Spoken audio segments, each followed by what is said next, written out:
Muhammadan abduhu wa rasuluh. Rabbi shrah li sadri wa yassir li amri wa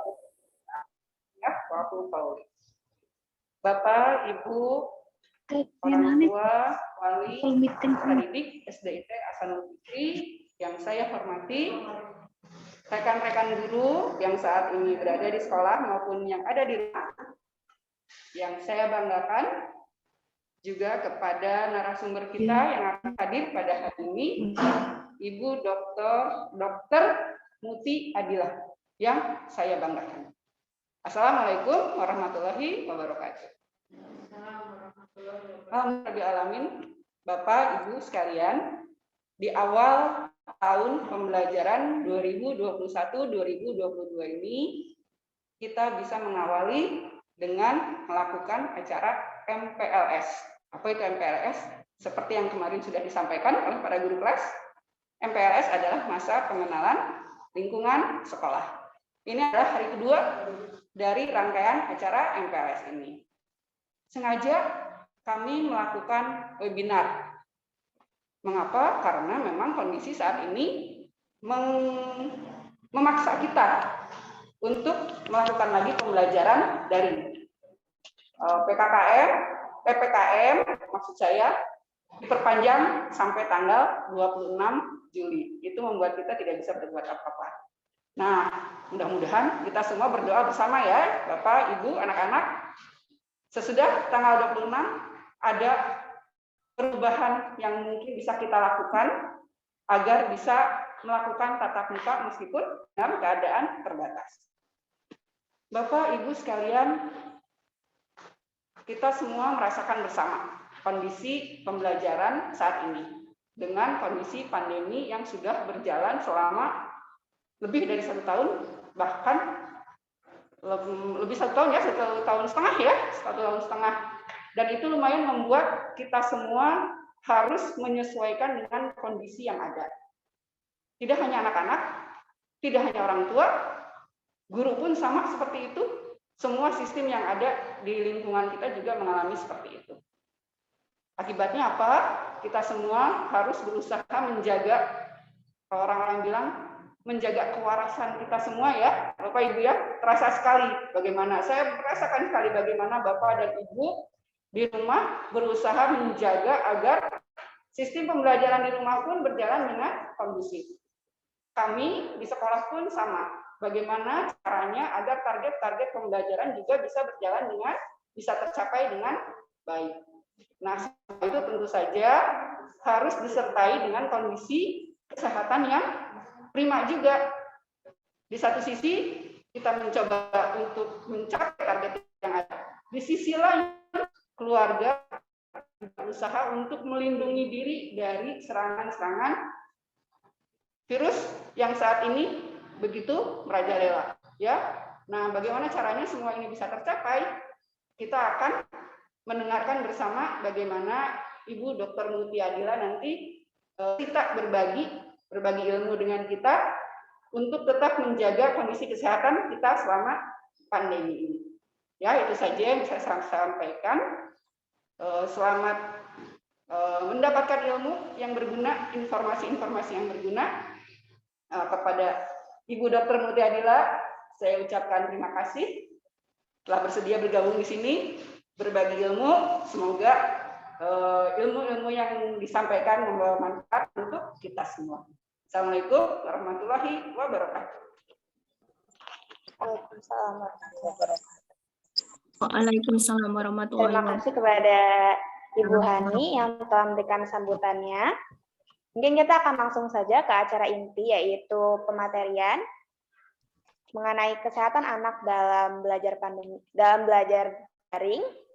Sebelumnya saya akan menyambut seorang moderator yang akan memandu sesi pematerian kali ini. Saya akan langsung memanggil salah satu guru SDIT Ahsanul Fikri yang selalu mengajar dengan penuh semangat, yaitu Bu Sofi. Apakah Bu Sofi sudah ada dalam room Zoom? Halo Bu Sofi juga, kita saking semangatnya lihat. Kita ada 2 Sofi sekarang. Ya mungkin langsung saya berikan acara sesi pematerian ini kepada moderator. Terima kasih banyak Bu Sofi. Boleh saya minta mikrofonnya biar suaranya lebih jelas. Kita simpan di bawah aja. Terima kasih banyak Bu Sofi. Saya mulai untuk sesi yang selanjutnya. Ini menarik banget. Jadi Ibu dan Bapak atau Ayah Bunda, saya nyebutnya apa ya? Ayah Bunda atau Ibu Bapak ya? Ayah Bunda aja ya, biar sama kayak kemarin ya. Ayah dan Bunda itu pesannya lebih lebih ngomong gitu. Oke, Ayah dan Bunda. Bismillahirrahmanirrahim. Assalamualaikum warahmatullahi wabarakatuh. Alhamdulillah, alhamdulillahirabbil alamin rasulahu bil huda wa dinil haq yudhhirahu 'ala dini kulli wa kafa billahi syahida. Asyhadu an la ilaha illallah wa asyhadu anna Muhammadan abduhu wa rasuluh. La nabiyya ba'da. Oke, jadi di pagi yang sangat cerah ini, di pagi yang lumayan, tapi kalau di daerah saya rada sih karena kita beda kota. Kalau di Bojong Soang, kalau di daerah saya rada mendung tadi. Tapi semoga tidak menyurutkan langkah kita, tidak mengubah keceriaan di hari ini untuk kita sambut bersama-sama acara yang luar biasa. Acara ini diinisiasi juga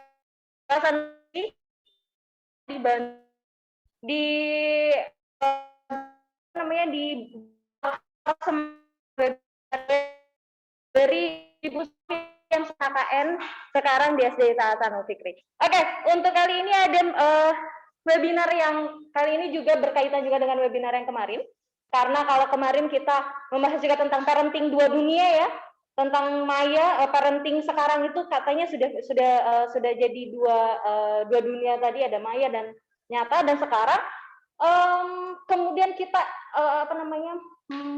upgrade.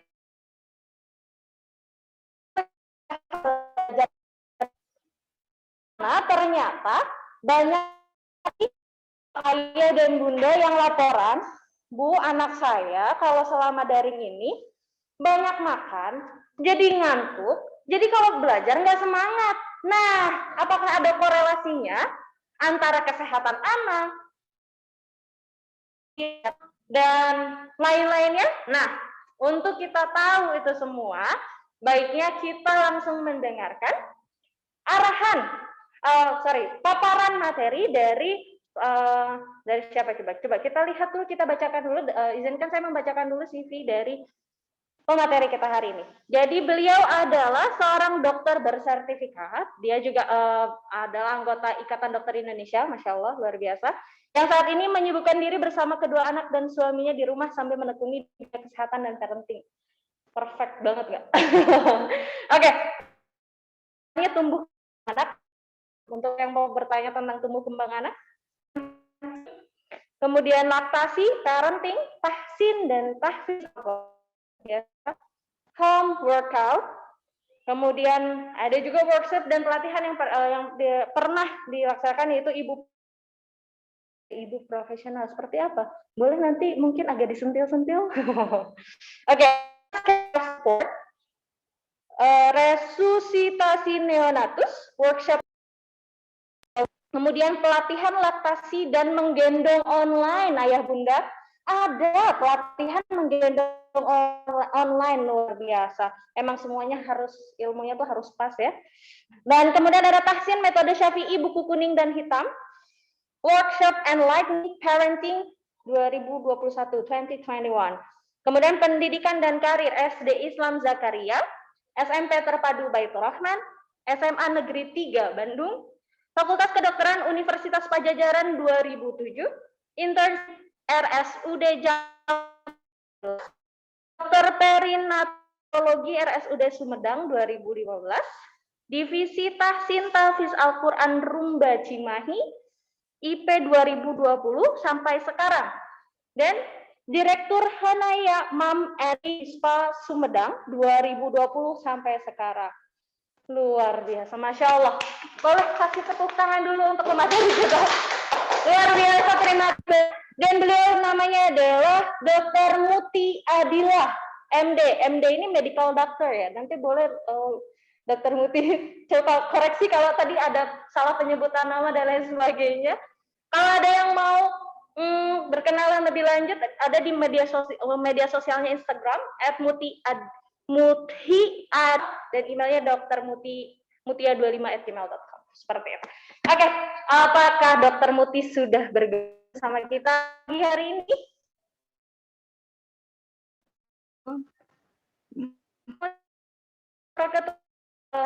Bu Safi boleh tolong dinaikkan. Kurang terdengar sebentar. Dokter Muti mohon maaf sebentar, ini sepertinya ada yang harus diperbaiki dulu. Baik, baik. Naikin volumenya. Sip, oke. Dokter Muti.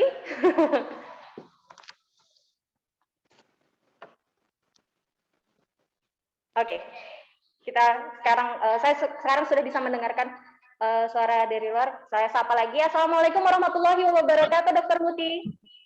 Waalaikumsalam warahmatullahi wabarakatuh. Gimana? Cukup jelas nggak? Jelas, alhamdulillah jelas.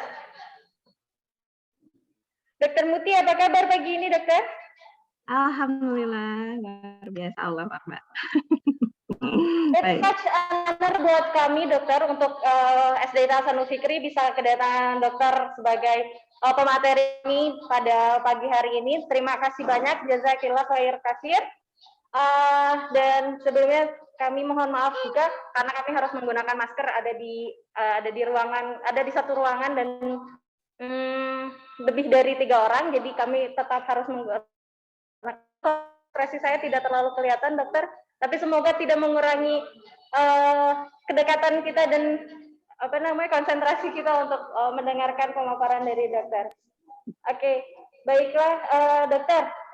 Berbicara tentang menjaga anak sehat selama belajar daring nih, dokter. Sebetulnya apa sih yang menjadi konsentrasi kita, konsentrasi dari kesehatan terutama orang tua kayak gitu, menjaga anak-anaknya selama pembelajaran daring ini, apa yang harus jadi konsentrasi kita nih supaya semangat terus belajar daringnya? Kita mulai aja ya, dok ya. Silakan pemaparan dari Dokter Muti Adila.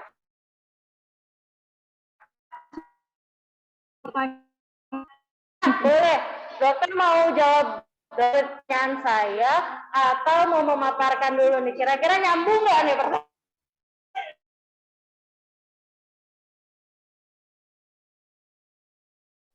Ini berkaitan dengan saya lihat ya. Bismillah.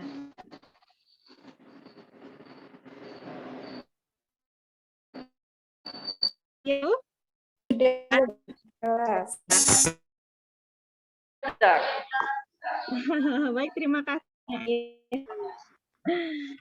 Jadi, izinkan saya membahas sedikit mengenai bagaimana anak sehat selama belajar. Betulnya kalau selama sempit jadi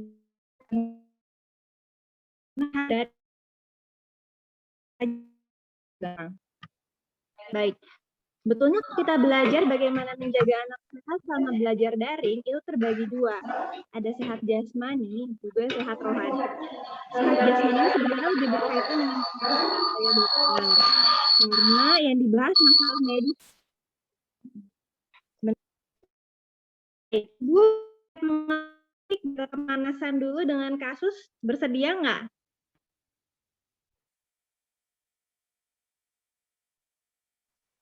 Silakan, Bu Sofi.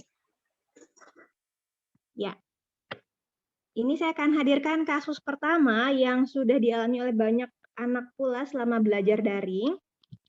Ini tentang anak usia 10 tahun yang mengeluh nyeri leher dan punggung setelah belajar daring selama 2 jam. Aktivitas belajar ini sudah dilaksanakan sejak 2 bulan ke belakang, dan nyerinya tidak mendadak, masih bisa ditahan, tidak menjalar, dan kalau dia berubah posisi semakin nyeri. Tidak ada trauma atau jatuh sebelumnya, jadi nggak ada kecelakaan atau ketimpa apa atau kejeduk apa sebelumnya, tidak ada, dan tidak ada kelainan. Nah, kira-kira ibu semua apa penyebab masalah di atas? Nanti tolong Bu Sofi untuk membacakan responnya ya.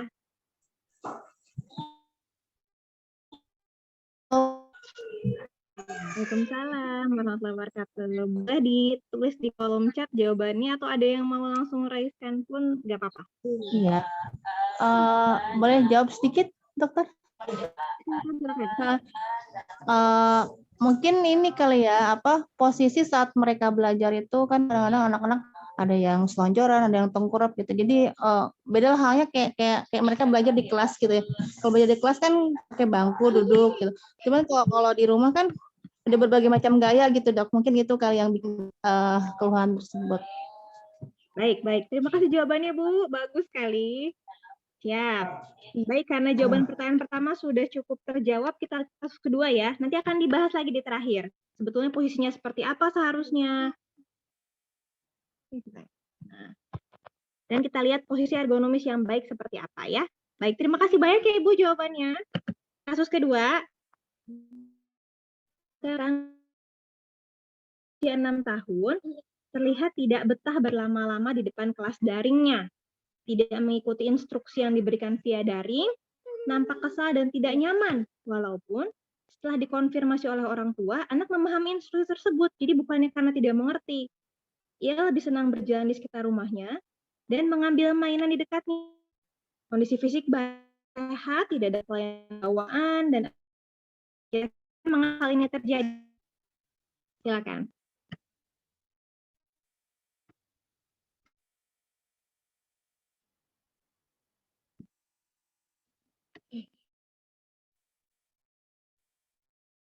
Dikasih tahu respon ya, karena kalau lagi share screen nggak kelihatan ya. Maaf.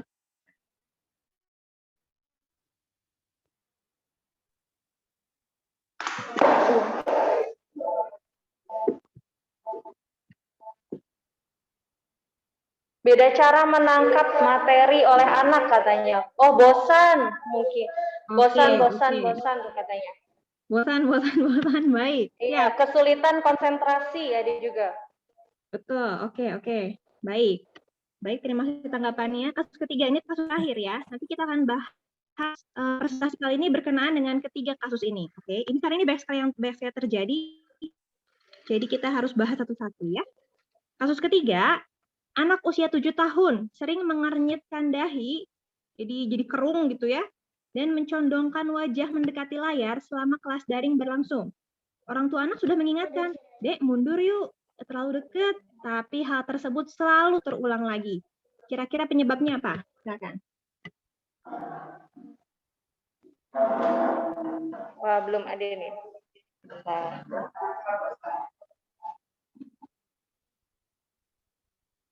Terlalu banyak main gadget, apa nih, sulit. Gak mood ngikutin daring katanya, Dok. Baik, nggak mood. Ada lagi? Gangguan penglihatan, mata minus. Baik. Sudah ada lagi? Matanya mungkin sudah minus katanya, Dok. Oh, baik. Kurang fokus. Baik, sip. Terima kasih Bunda tanggapannya. Oke, sudah siap untuk membahas ya? Halo, ini saya ditemani dengan dua anak gemas ini. Mari kita bahas satu persatu kasusnya ya. Bismillahirrahmanirrahim. Baik, untuk kisah pertama, nah kita akan lihat jadi jawabannya sudah benar. Jadi itu adalah postur tubuh yang kurang baik selama pembelajaran daring. Ya, ini saya runtut masalahnya dulu seperti ini. Dan kemudian pembahasannya. Jadi memang nyeri otot punggung, nyeri otot pundak, nyeri otot leher itu paling umum terjadi pada anak dan dewasa muda. Namun biasanya tidak membahayakan, bukan karena tumor, bukan karena ada kelainan-kelainan tertentu, kecuali memang ada kelainan bawaan sejak awal. Misalnya tulang belakang yang bengkok, atau misalnya ada penyakit penyerta seperti misalnya ada TB tulang, misalnya yang mengakibatkan jadi bungkuk, tapi itu jarang terjadi pada anak gitu. Nah, kemudian betul tadi jawabannya, anak ini kemungkinan bermasalah dengan postur duduk yang kurang baik dalam waktu yang lama. Tadi 2 jam, kemudian daringnya sudah berlangsung selama 2 bulan. Kemungkinan postur anak-anak kalau misalnya lagi online, dia akan suka-suka hatinya ya kalau misalnya duduk ada yang di sofa sambil nyender, ada yang sambil tengkurap, ada yang sambil miring, dan macam-macam. Tapi seharusnya ada posisi yang betul yang harusnya digunakan selama daring. Seperti ini. Nah, kita lihat dulu kesalahan-kesalahan yang sering terjadi ya. Nah, ini yang pertama adalah kaki anak menggantung. Nah, ini tidak baik karena akan membuat otot-ototnya terlalu teregang, terutama yang bagian kaki dan paha. Lama-lama akan menjadi sakit juga.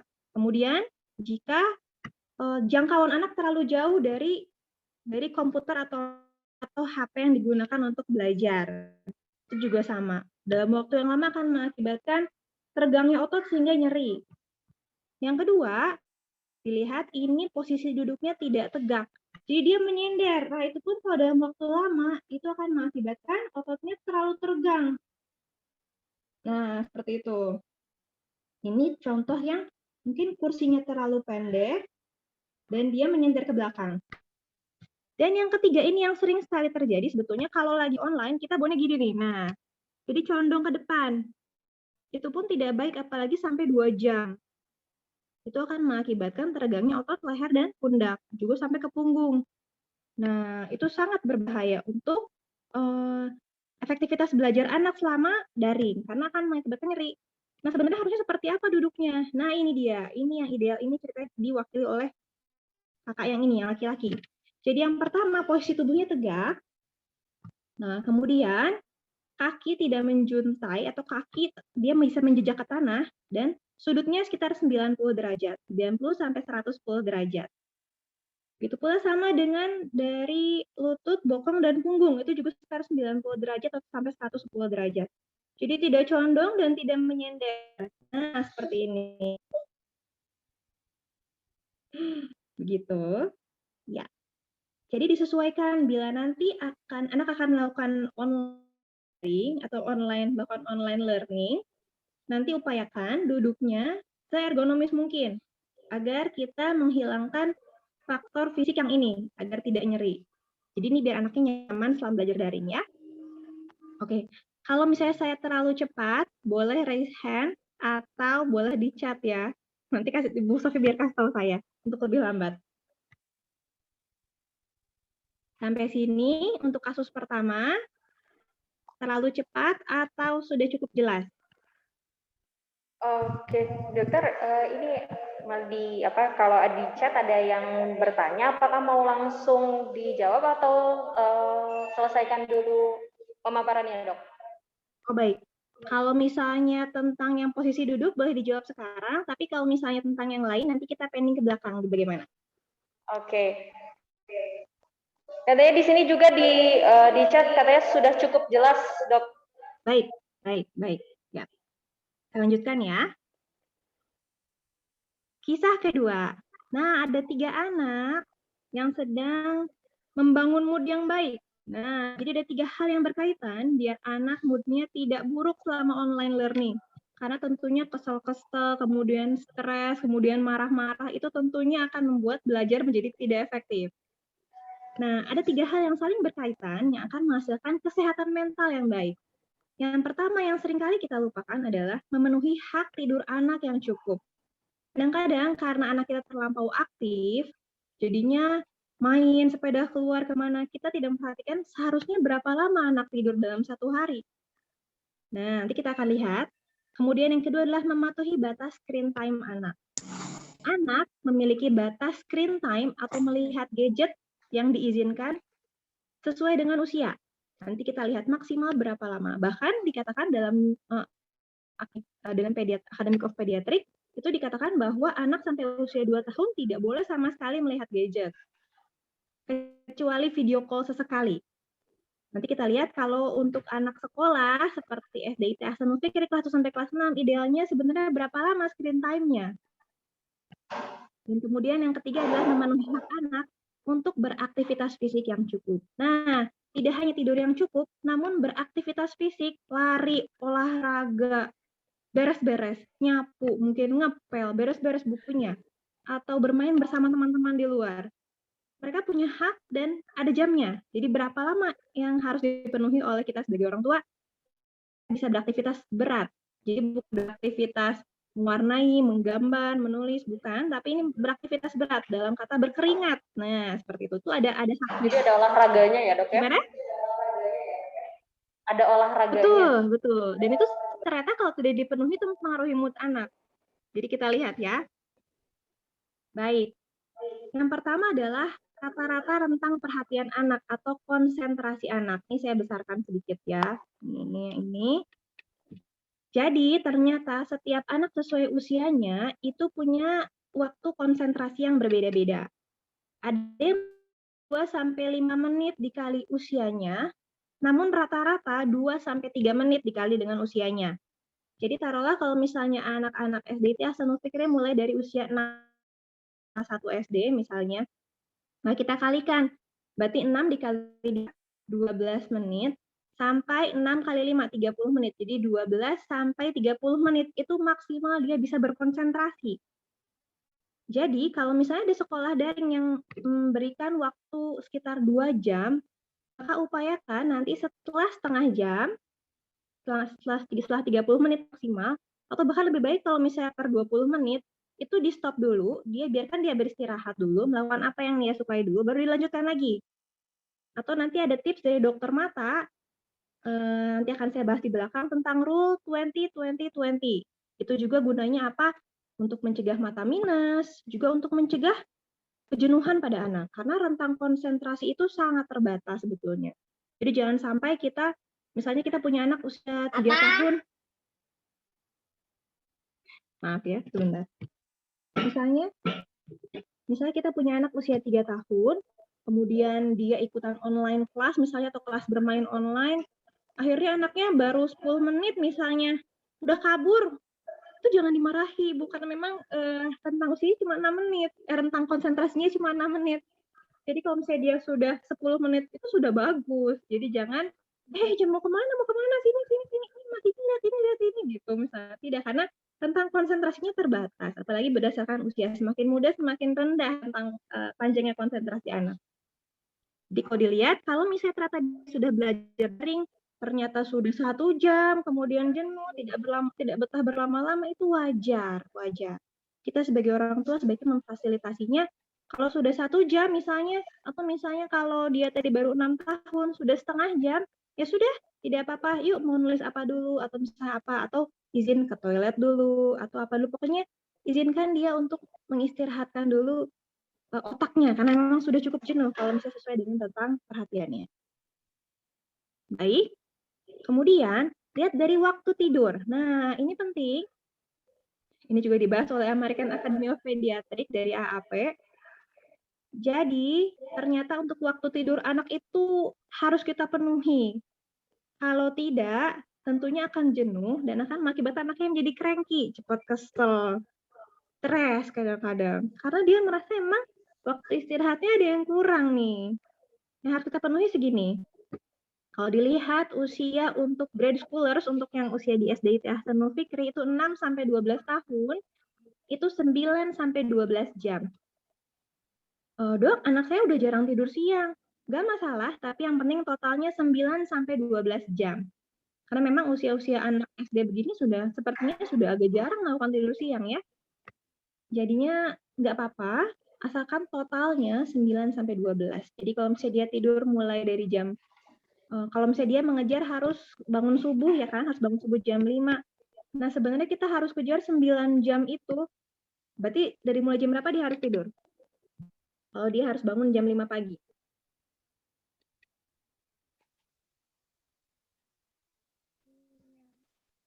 Bagaimana? Sejak jam 8 malam ya. Jadi memang dibiasakan memang seperti contoh Rasulullah, memang begitu beres Isya itu istirahat.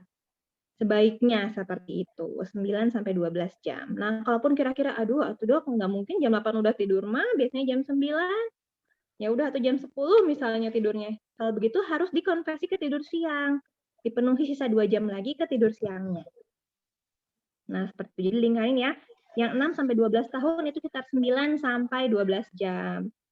Dan nanti beranjak dewasa seperti kita 8 jam. Walaupun nanti sebenarnya untuk seumur kita, misalnya seumur saya misalnya, sudah 30 awal. Nah, itu tuh memang 8 jam idealnya. Namun ada juga yang disebut dengan power nap. Jadi nanti kita mungkin bisa efektif tidur hanya dengan 5 jam, itu bisa asalkan tidur efektif. Baik. Tapi untuk anak usia 6 tahun atau untuk yang usia sekolah sebaiknya 9 sampai 12 jam. Baik, maaf ini kalau terlalu kecil ya. Tadi saya pengennya semua informasi masuk. Nah, ini saya besarkan yang bagian untuk SD-nya saja, yang bagian SD, yang elementary students ya. Nah, jadi yang dibutuhkan seperti apa aktivitas fisiknya? Nah, kita harus penuhi selain waktu tidur, juga waktu beraktivitas, yaitu 1 jam. 1 jam ini aktivitasnya adalah aktivitas yang mengeluarkan keringat. Jadi tadi yang saya bilang bukan aktivitas sederhana mengerjakan buku aktivitas misalnya selama 1 jam, tidak. Tapi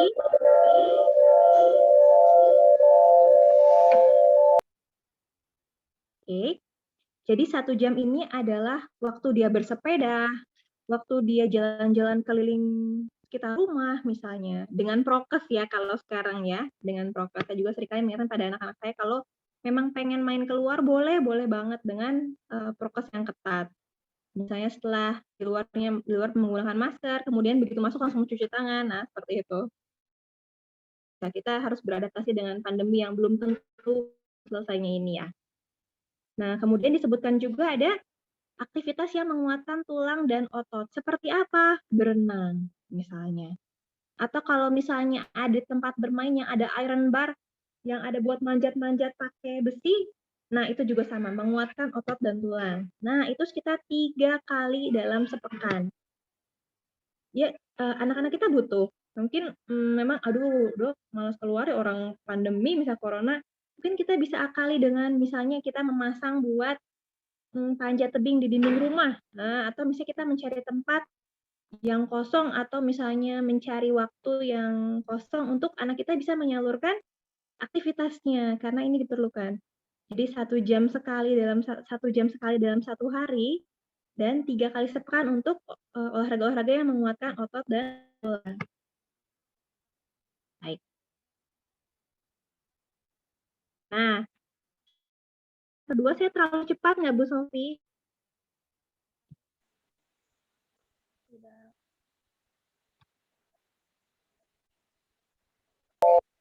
Halo, ada suaranya ya?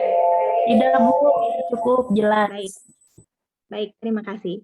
Kita lanjut ke kasus ketiga ya. Oke. Kisah ketiga tepat sekali. Tadi ada ayah ibu yang menjawab matanya sudah mulai minus mungkin dok. Ada masalah penglihatan. Tepat sekali. Dan ini banyak sekali. Memang ternyata kunjungan ke dokter mata sangat meningkat di masa pandemi ini. Sangat meningkat di masa pandemi ini. Dan ternyata yang perlu dikhawatirkan juga ada teman saya juga yang ternyata dia kontrol ke dokter mata karena prokesnya kurang baik atau terlalu penuh, akhirnya malah tertular di dokter mata. Itu juga ada. Jadi memang kita harus sangat berhati-hati masalah penglihatan ini. Nanti akan saya bahas tips-tips agar terhindar dari, atau bukan terhindar ya, karena kalau sudah takdir mungkin kena juga, cuma bagaimana kita meminimalisir agar tidak terjadi masalah penglihatan ini pada anak kita. Nih, masalah-masalahnya apa saja sih dok? Jadi kalau kita tadi sudah curiga, kok anaknya begini di depan terus kayak yang keruh ngeliatin, terus disuruh mundur, maju lagi, atau dia kalau misalnya dia sudah bisa mengungkapkan dengan jelas, Bu, Ma ini burem mah misalnya, atau Bu, Ma kok ini aku ngeliatnya kayaknya double ya, layarnya kayaknya double, atau hurufnya kayaknya 2, gitu, atau memang dia selalu harus dekat, kalau misalnya jauh udah nggak bisa lagi. Nah itu juga sama seluruhnya adalah masalah penglihatan. Juga mata yang kering, sering menggisik-gisik mata, itu juga sama. Itu adalah masalah yang mungkin terjadi bila melihat layar dalam rentang waktu cukup lama. Baik, ini kita lihat ya.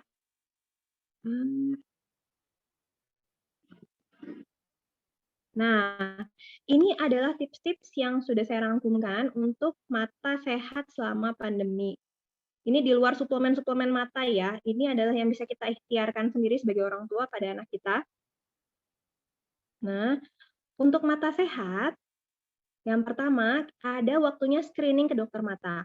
Yang pertama waktu screening itu adalah saat bayi lahir. Bayi lahir pertama kali di screening dulu.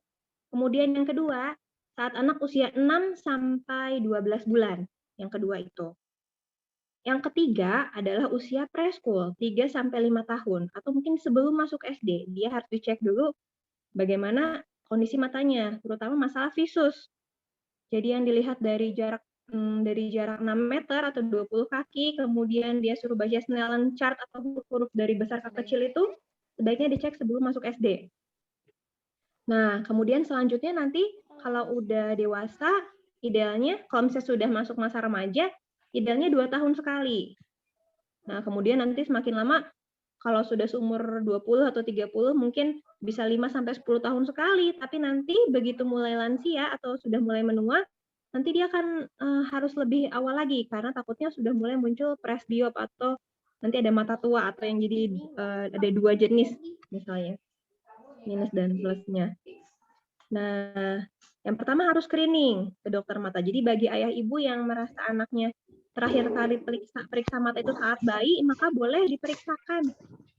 Cari rumah sakit atau dokter mata atau di klinik pun bisa untuk mengecek matanya, minimal visus saja, agar tidak memberat di kemudian hari.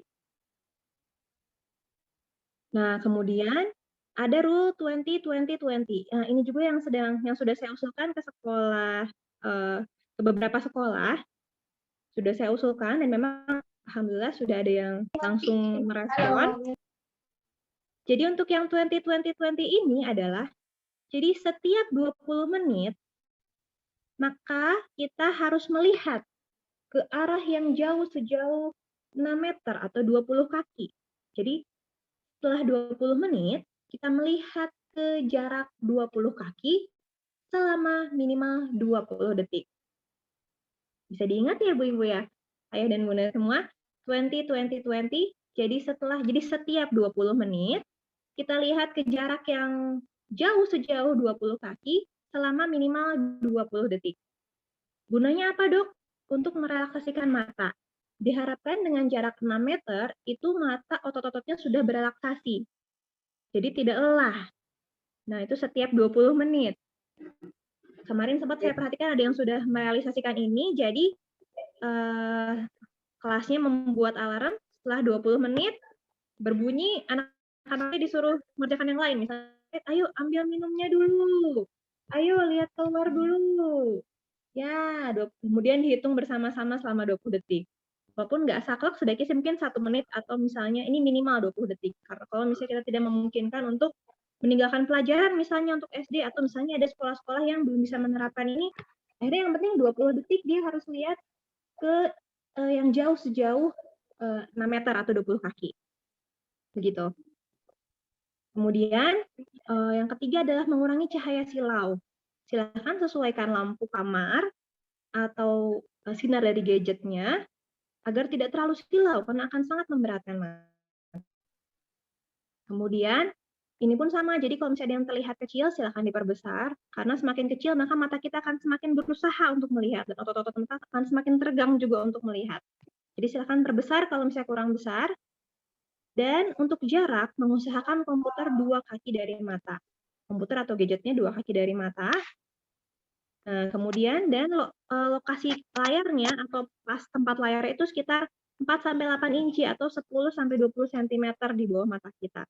Jadi tidak terlalu bawah, juga tidak terlalu atas. Seperti itu.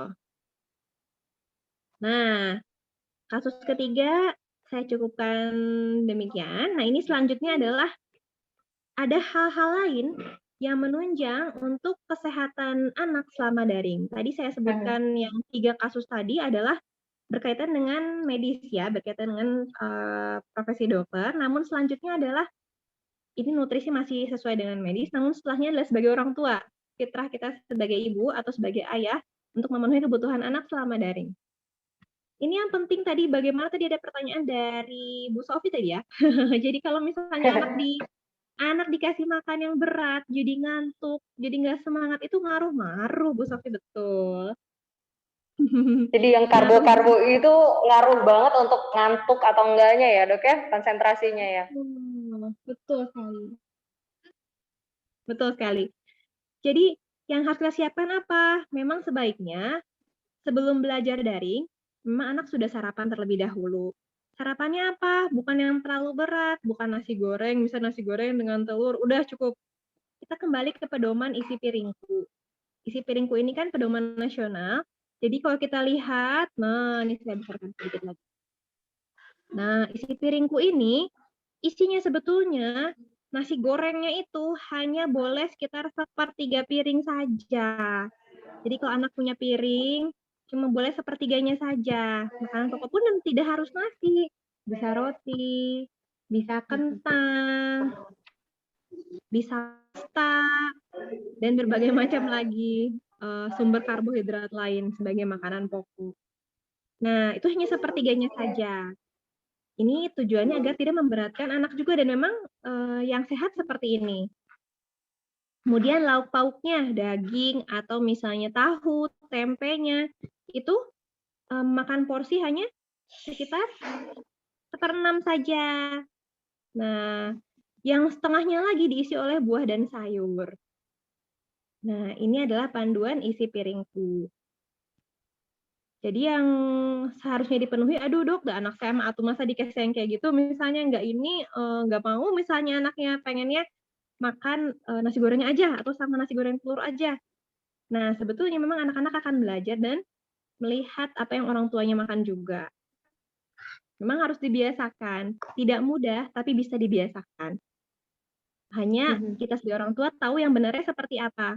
Sayuran dan buah-buahan pun kan sangat beragam ya warna-warninya. Itu menunjukkan kadar vitamin dan mineral yang berbeda-beda. Jadi kembali pada kreativitas juga orang tua ya, dok ya, untuk bisa menghadirkan isi piring yang menggugah selera. Betul, betul, betul. Saya yakin memang banyak sekali memang yang bermasalah karena orang tuanya juga bekerja, akhirnya tidak sempat menyiapkan yang seperti ini, itu ada. Itu banyak sekali memang.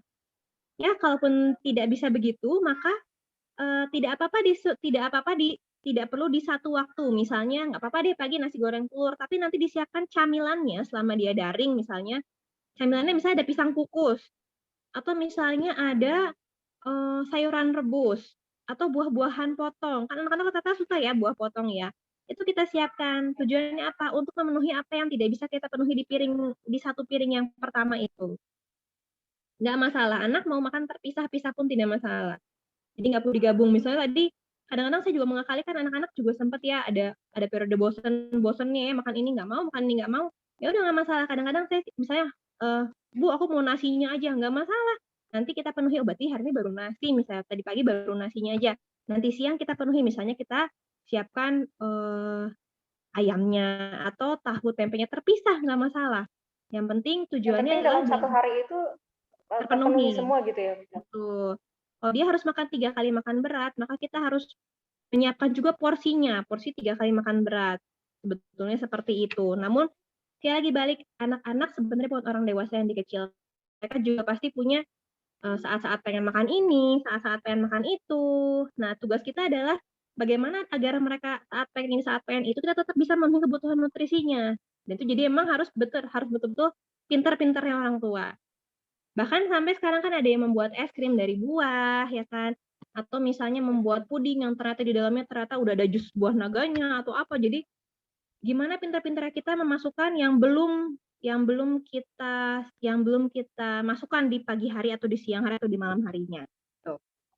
Nah, ini hindari makanan ultra proses dan atau tinggi gula atau yang berat cerna. Jadi baiknya sih untuk anak-anak daring yang kita siapkan bukan biskuit atau bolu atau brownies, bukan, tapi yang kita siapkan adalah cemilan sehat, karena justru kalau misalnya yang ultra proses itu dia akan memberatkan ke depannya. Apalagi penelitian menunjukkan makanan-makanan ultra proses seperti yang tadi saya sebutkan, biskuit yang banyak sekali beragam jenis itu nantinya bila dikonsumsi dalam waktu lama akan mengakibatkan tingginya kemungkinan kanker di masa depan. Jadi sebaiknya kita hindari.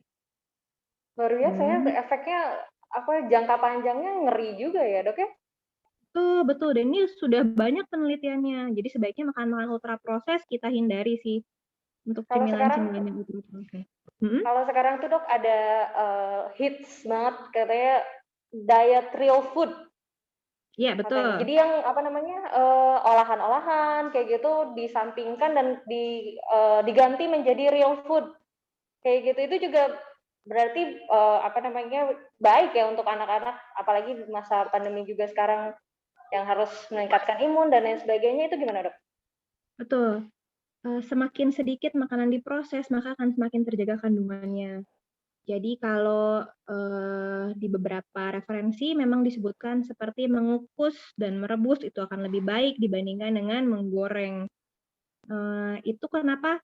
Karena pada proses mengukus dan merebus, rata-rata misalnya pada mengukus yang paling baik, itu makanan sebenarnya tidak kena panas secara langsung ya. Rata-rata kalau misalnya kita bikin pepes ikan misalnya atau bikin pepes tahu, kan dia dibungkus daun dulu ya, sehingga memang dia tidak terkena pemanasan langsung seperti kena minyak atau kena pan langsung gitu sebetulnya. Jadi isinya atau kandungannya masih sangat terjaga.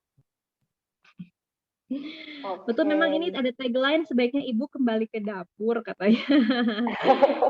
Baiknya, karena memang Memperbaiki isi kondisi piring ya. anak-anak sangat dipengaruhi oleh kreativitas para ibu-ibu ini selama di dapur. Oke, dokter, ada juga dok tentang ini, misalnya anak-anak yang kalau misalnya sudah didiagnos dia autis atau misalnya hiperaktif, mereka kan ada diet gluten juga ya. Nah, Betul. untuk yang anak-anak yang disebut normal mungkin ya, itu berpengaruh juga nggak gluten, gula dan lain sebagainya dari apa namanya makanan itu, gluten itu ke konsentrasi belajar dan prestasi anak di kelas? Baik. Sebetulnya memang gluten ini jadi viral akhir-akhir ini ya. Karena dianggap banyak sekali, sebetulnya gini, pada awalnya gluten tidak berbahaya. Cuma karena gluten itu kan yang ada pada gandum, ya di roti ada, di pasta, di mie, terigu itu gluten karena dia dari gandum. Pada awalnya sebetulnya tidak bermasalah, hanya karena diproduksi secara komersil banyak, jadi dikasih berbagai macam treatment, diputihkan, tepung terigu kita pasti cari yang putih, yang bersih ya, bukan yang blowok gitu ya kan. Nah, jadi selama karena menarik ya. Ya, sama dengan gula rafinasi, gula kristal yang jernih putih. Kita pun kadang nyarinya bukan gula yang, kita nyari gula kristal yang clean, yang bersih, gitu kan. Nah, walaupun sebetulnya sangat-sangat tidak baik karena prosesnya banyak sekali dalam prosesnya yang sangat berbahaya. Seperti misalnya pengkristalan untuk pada gula ya, pengkristalan. Maaf ya. Misalnya proses pengkristalannya, pemutihannya, itu semua sangat berbahaya, menambahkan zat-zat yang berbahaya. Nah, seperti pada gluten, sebetulnya kalau anaknya tidak alergi gluten, itu tidak bermasalah sebetulnya. Kalau dikonsumsi dalam jumlah yang normal. cukup. Ya, dalam jumlah yang normal. Jadi, tidak setiap hari makan roti, tidak setiap hari makan mie, misalnya. Sebetulnya tidak bermasalah sebetulnya. Masalah gluten ini. Yang memang saya dapatkan, ada anak-anak alergi yang dengan konsumsi gluten ini mengakibatkan, jadi di usus itu kan ada junction, ada apa ya, ada semacam apa ya, jadi ada barrier, ada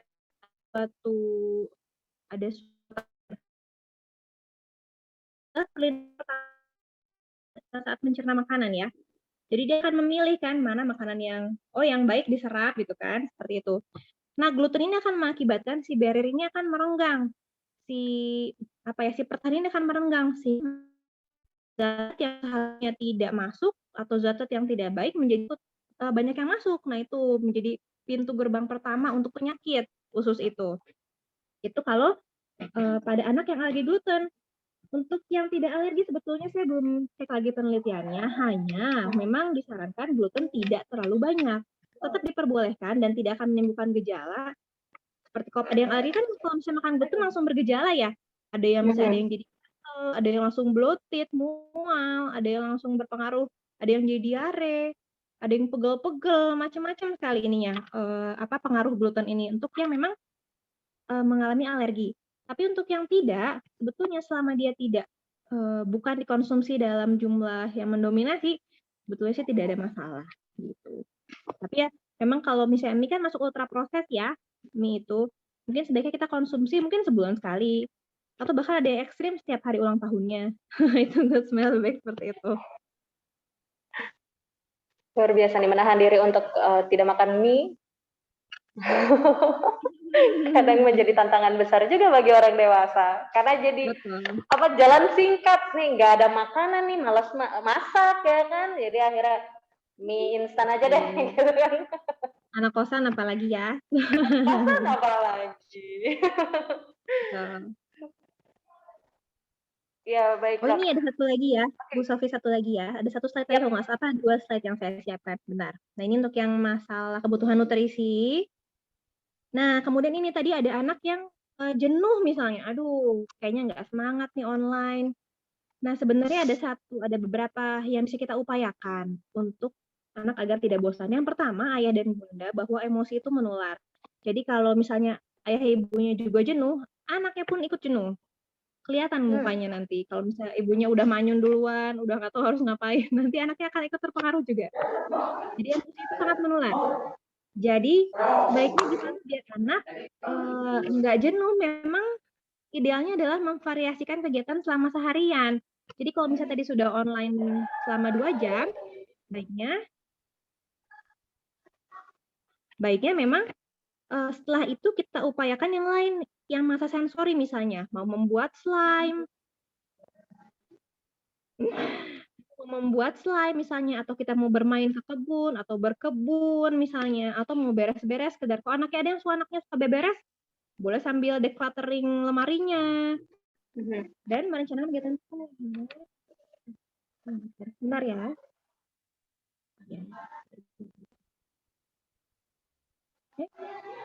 Nah, kemudian merumuskan aktivitas baru di akhir pekan. Jadi kalau misalnya dalam sehari misalnya, bentar ya.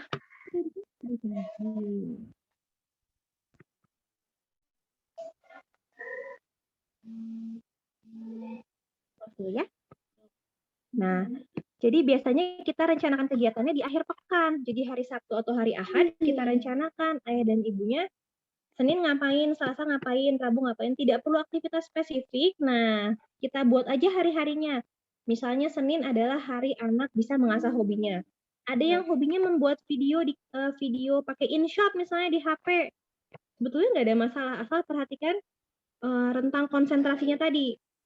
Nah, kemudian perhatikan juga jatah screen time-nya. Karena sebenarnya jatah screen time anak itu kalau untuk usia sekolah itu sebenarnya maksimal 2 jam. Maksimal 2 jam per hari. Baiknya mah 1 jam. Gitu. Maksimal ya itu dok ya? Maksimal 2 jam dalam sehari, betul, untuk usia dengan usia.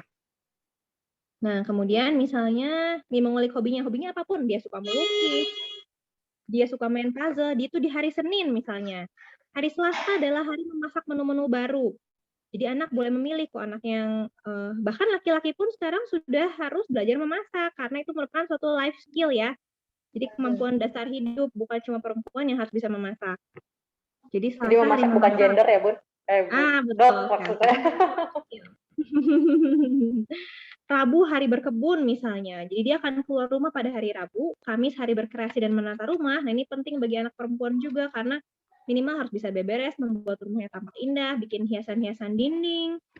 Dan jangan lupa juga Jumat hari berbagi. Nah ini misalnya bisa apapun, bisa sedekah ke kucing yang di depan rumah, atau misalnya kita mau hari Jumat ini, bisa ada orang yang Jumatan, kita bisa nggak ya ikut nyumbang makanan atau apa ke masjid. Nah bisa jadi kayak gitu. Jadi intinya hari berbagi, atau seminimal mungkin, oke lah Bu, hari ini kayaknya susah kalau mau kemana-mana. Ya udah, ini aja kita bikin sesuatu, nanti kita bagikan ke yang isoman. Nah, misalnya kayak itu juga bisa. Itu yang jelas misalnya Jumat adalah hari berbagi, bebas, anak boleh kita kasih pilihan dan anak yang menentukan pilihannya. Kemudian Sabtu hari olahraga, ini biasanya bareng orang tua atau bareng teman-temannya. Dan hari Ahad misalnya sok oke deh untuk pekan ini hari Ahadnya kamu mau apa. Gitu. Ini contohnya biar ada variasi karena memang jangankan anak, kita aja sebagai orang tua kalau misalnya gitu-gitu aja bosen ya nggak? Jadi apalagi buat anak.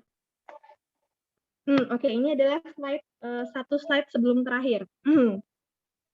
Jadi ini pesan intinya mah, ini pesan yang saya kadang-kadang cukup kena juga. Jadi kita harus selalu baik karena mereka adalah anak-anak kita, titipan Allah. Memang harus mencintai anak kita tanpa melihat kondisi apapun. mau anak kita lagi bikin emosi, mau anak kita tiba-tiba bikin rumah kayak kapal perang.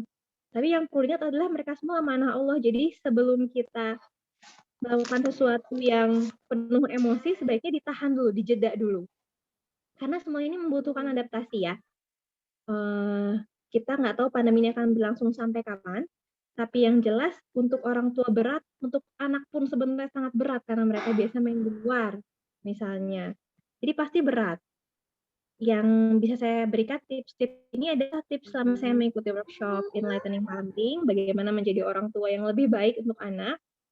Jadi yang pertama, saat ada suatu kejadian yang meng-hijack otak kita, jadi yang membuat kita jadi emosi, pengen marah, pengen segera merespon dengan membuat kita menjadi anak-anak lagi, silakan beri jeda dulu sebentar. Selesaikan dulu emosi kita sebelum bertindak. Jadi begitu misalnya anak kita rewel atau gimana, nah tarik nafas dulu, jeda dulu, pikirkan dulu dari sudut pandang anak, sebenarnya dia kira-kira begitu karena apa ya?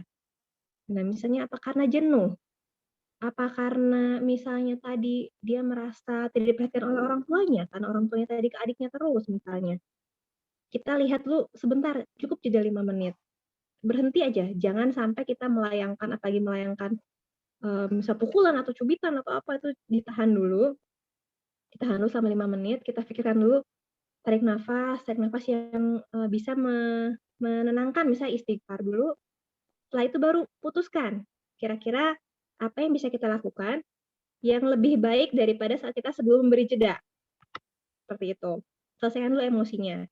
Ini juga tips yang bermanfaat adalah puasa mengomel, mengkritik, dan menegur selama 21 hari.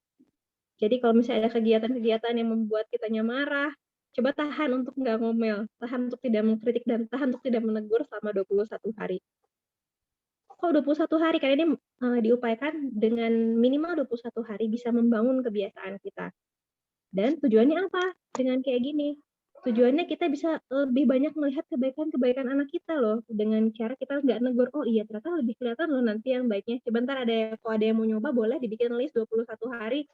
Berhenti ngomel, berhenti kritik, berhenti negur. Ini sulit sesungguhnya. Tapi kalau dikerjakan, Gitu. iya dampaknya luar biasa.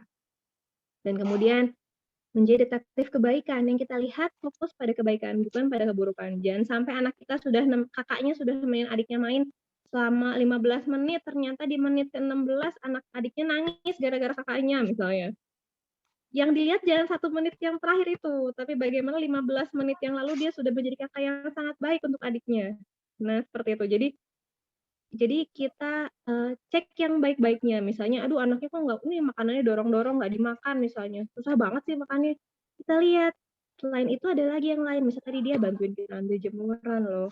Misalnya. Terus tadi waktu pas makan, walaupun dia nggak mau makan, tapi dia tidak melempar makanannya loh. Jadi ada kebaikan-kebaikan kecil yang harus kita syukuri setiap harinya.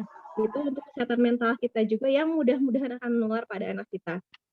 Dan yang terakhir adalah belajar memuji dan menegur efektif. Memuji bukan memuji orang, ih kamu pinter deh, keren deh, ih misalnya gitu, bukan itunya, tapi memuji perilakunya. Aduh ibu seneng banget tadi Teh Hana sudah menghabiskan alpukatnya. Alpukat kan makanan sehat ya, insya Allah Teh Hana mudah-mudahan jadi tetap sehat ya. Nah, memuji efektif, memuji perilakunya. Dan menegur pun menegur efektif, menegur perilakunya. Bukan kamu mending nakal, mending nggak bisa dikasih tahu. Nah, nggak gitunya, tapi Ibu lihat tadi kamu mencubit adikmu, kira-kira kenapa misalnya? Kemarin padahal bisa loh nggak nyubit. Yuk pasti bisa deh nggak nyubit misalnya gitu. Allah suka anak-anak yang saling menyayangi. Nah, jadi dibuat menegur dan memuji supaya jadi efektif karena kita dilarang melabeli anak ya. Jadi fokus pada perilakunya. Nah, yang terakhir sekali sebelum saya tutup dan alhamdulillah ya. Ini ada sabda Rasulullah SAW. Ini ternyata pesan dari gurunda kita Nabiullah Muhammad SAW. Untuk adab kita atau sebaiknya kita lakukan kepada anak kita seperti apa? Yang pertama adalah menerima yang sedikit darinya. Jadi yang tadi menjadi detektif kebaikan, mensyukuri kebaikan sekecil apapun karena lain syakartum la'azidanakum, bila kita bersyukur dengan kebaikan kecil dari anak kita, insya Allah Allah akan menambahkan lagi kebaikan tersebut berlipat-lipat. Yang kedua, memaafkan yang menyulitkan. Misalnya, dia sulit, misalnya memaafkan yang menyulitkan itu, kalau misalnya dia belum bisa, ini misalnya ya matematika yang ini susah, aku nggak bisa kayak gini-gini. Kita maafkan. Jadi, oh masa yang kayak gini aja nggak bisa. Kita harus maafkan yang menyulitkannya. Kemudian yang ketiga, tidak membebaninya. Dan yang keempat, tidak memakinya. Jadi ada 4 sabda Rasulullah SAW yang bisa kita terapkan dalam kehidupan sehari-hari untuk membersamai anak kita. Baik, sekian dari saya. Nanti kalau misalnya ada pertanyaan boleh di chat atau boleh raise hand. Ya, silakan. Alhamdulillahirrahmanirrahim. Assalamualaikum warahmatullahi wabarakatuh. Waalaikumsalam warahmatullahi wabarakatuh. Masya Allah, paparan yang luar biasa. Dokter, catatan saya sampai penuh karena padat sekali, luar biasa. Hampir setiap yang dibicarakan saya catat. Barangkali dokter nanti apakah kami boleh review lagi tentang materinya, di-share ke kami barangkali, Dok? Oh, baik. Silakan. Ya, kebetulan udah saya susun sendiri. Nanti boleh saya kirimkan ke email. Jazakillah khair, jazakillah khair. Oke, ada beberapa pertanyaan, Dok, yang sudah kami kumpulkan dari orang tua murid sebelumnya. Jadi kemarin sempat membuat list daftar dan juga pertanyaan. Nah, ini kira-kira kita akan, karena waktu yang memang sudah overload, sudah melambung. Jadi kita akan membahas barangkali 3 pertanyaan ya. Baik, silakan ya. Ya, jadi yang pertama ini ada tentang bagaimana katanya cara mengatur pola tidur supaya anak tidak banyak mengantuk, menguap dalam proses pembelajaran. Padahal katanya waktu tidurnya sudah cukup.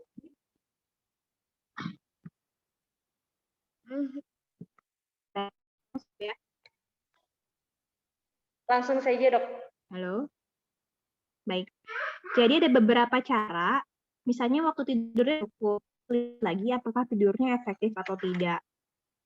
Nah, yang pertama kalau misalnya ternyata sudah efektif, anak sudah tidur efektif itu artinya sudah tidur nyenyak, kemudian tidak banyak, berarti anak kemungkinan besar sudah tidur efektif.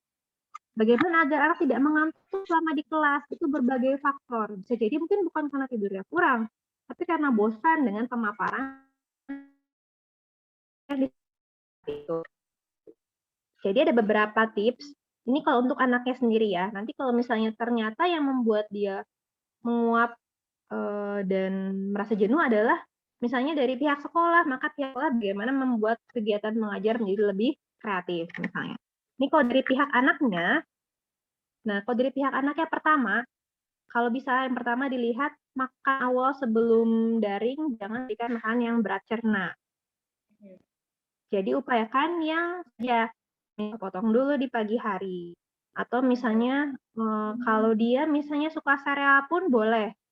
Suka sereal dengan susu nggak masalah. Tapi yang berat itu adalah makanan berminyak dan berterigu sebetulnya. Dalam jumlah banyak. Gorengan ya, Dok? Gorengan seharusnya udah sudah dihapuskan dari harusnya. Kadang tuh bala-bala nggak bisa dihindari tuh. Buka puasa ya, bala-bala sama teh. Aduh. Dari sekali. Kemudian lihat pada waktu tidur sebelum tidur malam, upayakan tidak ada screen time atau tidak melihat gadget dalam 1 jam sebelum itu juga mempengaruhi kualitas tidur soalnya. Boleh sekali dia beraktivitas dulu yang sederhana sebelum dia ikutan online kelas misalnya. Kayak misalnya dia suka apa? Dia sukanya gambar, atau dia sukanya mewarnai, atau dia sukanya main catur.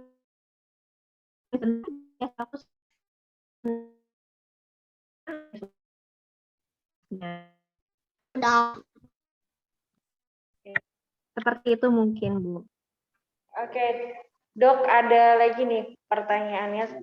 Katanya tadi tentang duduk yang Ya, baik. Jadi ya. sekarang kalau misalnya nggak ada meja nih, Dok, kalau belajarnya lesehan, gimana? Itu baik atau seperti apa? Baik. Memang lesehan ini agak berat karena kan dia kan si seluruh tubuh kan menumpu di bokong misalnya sampai duduk. Itu harus berkali-kali, misalnya setiap 10 menit dia harus merubah posisi kakinya. Jadi misalnya asalnya sila, nanti 10 menit kemudian dia akan harusnya dia luruskan kakinya. Kemudian 10 menit akan pindah lagi kakinya. Jadi upayakan banyak berubah posisi kalau sambil lesehan. Dan yang harus dipertahankan adalah posisi tegak punggung, leher. Yang harus dipertahankan tegak itu. Kalau lesehannya sebetulnya tidak ada masalah, hanya itu dia harus sekitar 5-10 menit merubah posisi kaki. Bagaimanapun kalau tidak ada kursi. Oke, tetap harus ada ganti-ganti dulu supaya nggak pegel kayak gitu ya, Dok ya? Betul. Karena dia memang kalau lesehan kan dia tidak ada susah Mama udah posisi ergonomisnya ya. Seperti itu. Oke, dokter yang terakhir, Dok, ini ada tentang bagaimana katanya memelihara kesehatan mental anak agar tetap termotivasi, juga mandiri dalam belajar dan tidak menunda-nunda tugas, dan supaya orang tuanya tidak darting katanya selama daring ini. Katanya gitu, Dok. Baik, ini sebetulnya ada satu metode yang disebut dengan BRP atau briefing dan role playing. Jadi dengan BRP kita bisa memberitahu anak terlebih dahulu sebetulnya apa yang akan dia hadapi di hari itu. Jadi misalnya gini, Dek gini, nanti kita kan mulai sekolah. Nanti hari ini pelajarannya matematika. Kalau matematika itu nanti mungkin akan ada PR. Nah, PR-nya itu harus dikerjakan agar kamu bisa lebih mengerti pelajaran tersebut. Pertama kasih tahu ditanya apa yang membuat dia harus mengerjakan PR itu. Karena jujur anak-anak baik yang tidak mau melakukan sesuatu karena demotivasi, dia nggak ngerti itu buat apa, ngapain saya ngerjain itu gitu. Pertama, tekankan dulu motivasinya. Jadi kerjakan itu. Yang kedua adalah beri anak pilihan. Nah, Dek, ini ada PR-nya, katanya suruh ngerjain halaman 15-17. Nah, Adek mau ngerjainnya sekarang atau mau nanti tentukan jamnya. Jadi, anak boleh memilih. Intinya, jawaban anaknya akan tetap mengerjakan, hanya waktunya dia yang pilih. Itu yang kedua. Dan sepakati bersama. Kemudian, boleh saja memberikan reward sederhana sesuai dengan tugasnya. Misalnya bukan pemberian ya, misalnya kalau kamu ngerjain tugas ini nanti mama kasih kamu mainan robot karpoli. Nah, maksudnya bukan seperti itu. Tapi lebih ke konsekuensi logis. Misalnya, Adek hari ini punya jatah nonton nih, misalnya 1 jam. Nanti kalau misalnya kita udah selesai ngerjain PR-nya, nanti kamu bisa tetap nonton jam 4, tapi kalau kamu mengerjakannya ditunda-tunda, nanti waktu menontonnya jadi berkurang, nggak apa-apa. Nah, itu kan jadi konsekuensi logis, karena dia menunda-nunda, akhirnya dia kekurangan, akhirnya dia tetap berkurang jatah apa yang dia sukainya. Seperti itu. Jadi berikan konsekuensi logis. Nah, kemudian juga sama nanti, mungkin sebenarnya yang tidak disukai anak dari tugasnya, bukan tentukan cara yang mengasihkan untuk mengajaknya mengerjakan itu. Misalnya, kalau pada anak-anak yang kadang-kadang saya praktekkan juga, misalnya ada soal, atau misalnya ini 3 tambah 5 berapa? Kalau misalnya dia nulis di buku, mungkin dia kurang suka, dia kurang, aduh serius banget gitu, jenuh, bosan, lihat bukunya juga cuma hitam putih misalnya. Nanti kita bikin yang lain, misalnya pas lagi main mobil-mobilan, nih ternyata mobilnya ada 3, ditambah motornya ada 5 misalnya sambil main. Jadi berapa ya Bang? Misalnya gitu. Tadi dia ngitung. Jadi coba gunakan metode yang lain untuk mengajak anak mengerjakan tugasnya. Gitu. Nanti coba sepakati, biasanya orang tua yang paling mengerti anaknya. Kalau misalnya ada anak-anak yang pelajarannya, misalnya dia tidak suka pelajaran tertentu misalnya, maka kita harus cari cara atau cari metode lain, bisa googling, misalnya gimana caranya agar menyukai pelajaran tersebut dengan metode yang lain gitu. Karena masih banyak sekali dengan bercerita misalnya, dengan berkisah, atau misalnya dengan kita bikin mind mapping, atau misalnya dengan kita bikin permainan-permainan sederhana, gitu. Sebetulnya masih banyak yang bisa digali, gitu. Cuma karena saya belum punya yang atas, nanti saya cerita lagi kalau udah naik kelas ke situ. Nanti kita Dok untuk ngisi lagi webinar. Oke, Dokter, boleh nggak kira-kira satu lagi nih, barangkali ada dari sini yang bergabung di Zoom langsung untuk Kaizen dan untuk masuk nanya pertanyaan, kira-kira boleh nggak, Dok? Boleh, silakan. Oke nih, siapa nih kira-kira ada yang mau dari peserta Zoom kita pada siang, pagi menuju siang hari ini? Apakah ada yang mau bergabung langsung?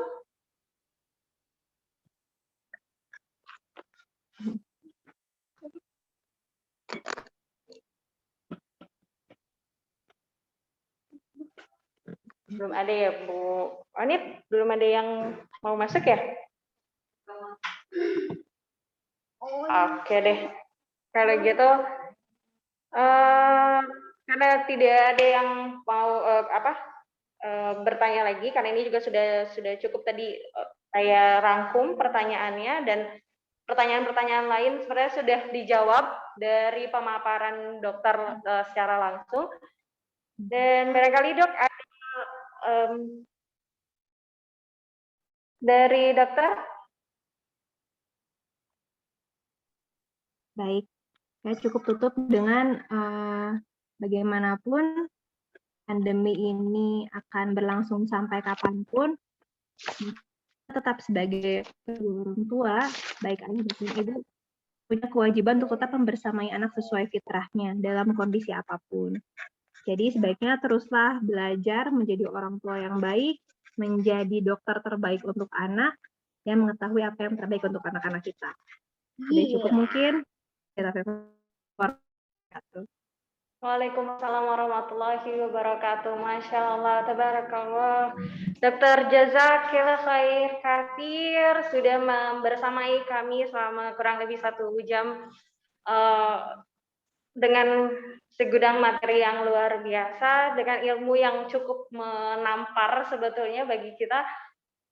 Guru di sekolah juga sebetulnya adalah orang tuanya anak-anak ya, kalau di sekolah gitu ya. Dan juga sekarang daring meskipun terhalang kasih sayang kita sekarang sudah mendapatkan materinya. Semoga kita semua bisa mempraktekkan materi-materi tadi, ilmu-ilmu tadi yang disampaikan oleh dokter, sehingga kita bisa membentuk generasi-generasi yang kuat, karena kita tahu dan selalu ingat ketika mengajar adalah jangan sampai kita meninggalkan generasi yang lemah katanya gitu. Dan terima kasih banyak sudah mendampingi kita dengan materi yang luar biasa. Dan untuk ayah bunda semuanya, saya juga ingin mengingat sedikit lagi bahwa tadi penegasan ini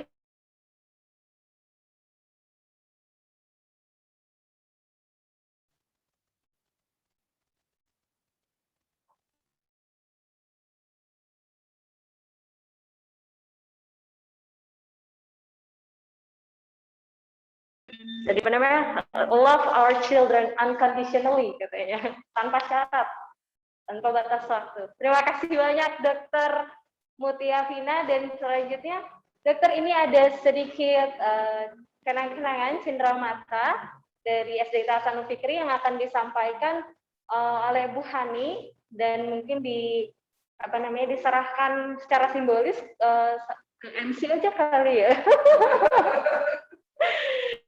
Ngomong-ngomong nih, boleh dibuka nggak nih?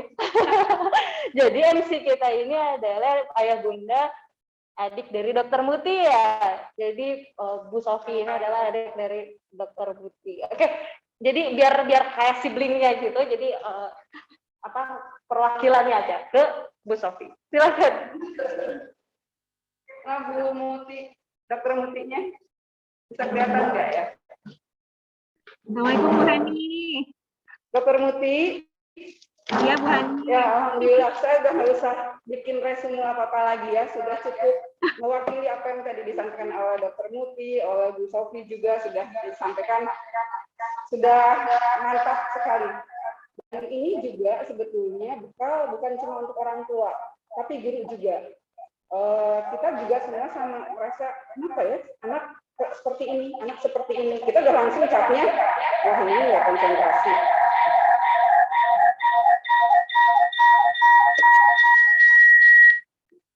Kita langsung capnya nih, wah anak kayak nggak konsentrasi, anak bosan. Tapi tidak dicari penyebabnya, gitu ya, sampai akhirnya jadi terus terakumulasi sampai akhirnya bukan hanya anak yang bermasalah, orang tua pun ikut bermasalah akhirnya ya. Jadi akhirnya target pembelajarannya tidak berjalan dengan baik. Alhamdulillah kita dapat informasi yang amat berharga pagi ini ya. Barakallah. Bu Dokter, jangan dilihat dari harganya, jangan dilihat dari barangnya. Ini adalah tanda cinta kami sebagai sebuah ucapan terima kasih untuk dokter yang sudah berbagi ilmu, berbagi informasi untuk kita semua. Insya Allah ini amat sangat berharga. Saya berikan secara simbolis kepada MC kita, mahasiswa yang sedang KKN di sini, yang kebetulan juga adik dokter. Semoga bisa diterima. Ya. Oke, dipakai dulu. Dari sini di dokter Montinya nggak bisa ya. Oke. Boleh bisa difoto boleh? Ya. Oh dari sana, sebentar. Mau difoto dulu. Sekali lagi. Nggak kering kan ya?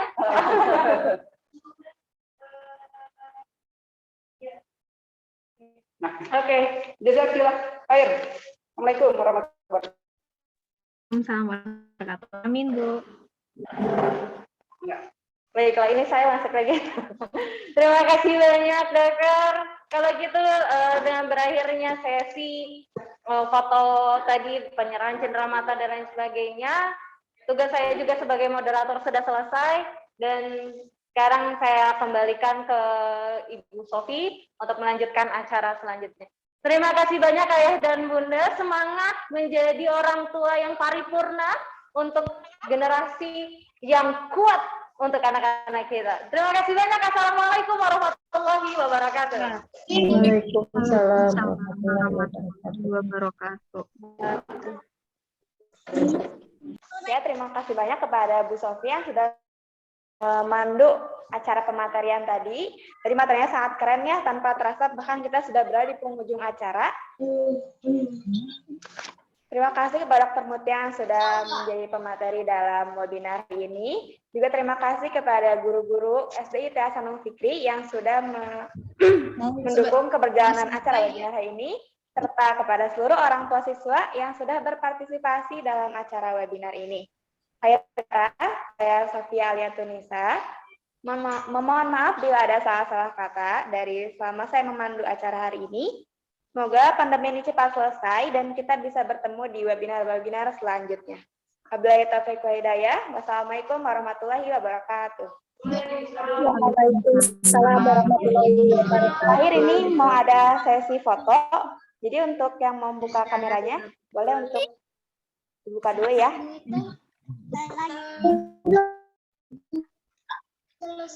Baru. Ya.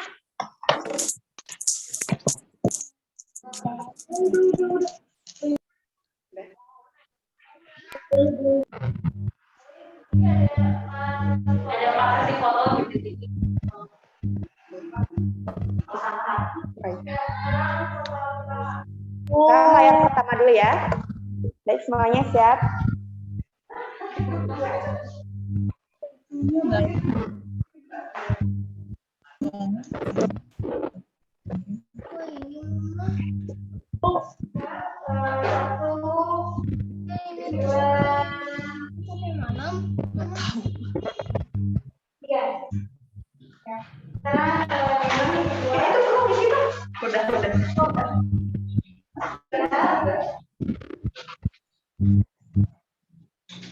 Satu, dua,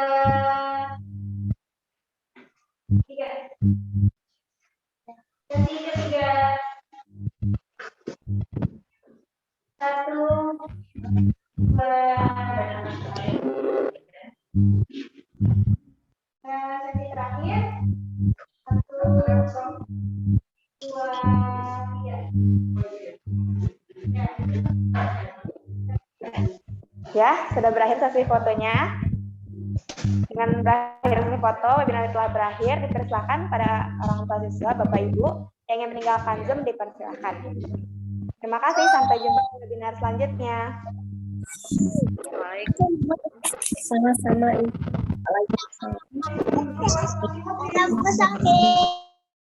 Dan takbiran dulu. Dadah. Selamat kelas ya.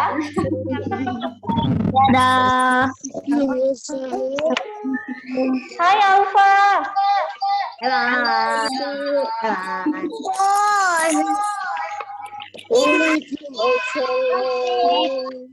Kak. Udah ya.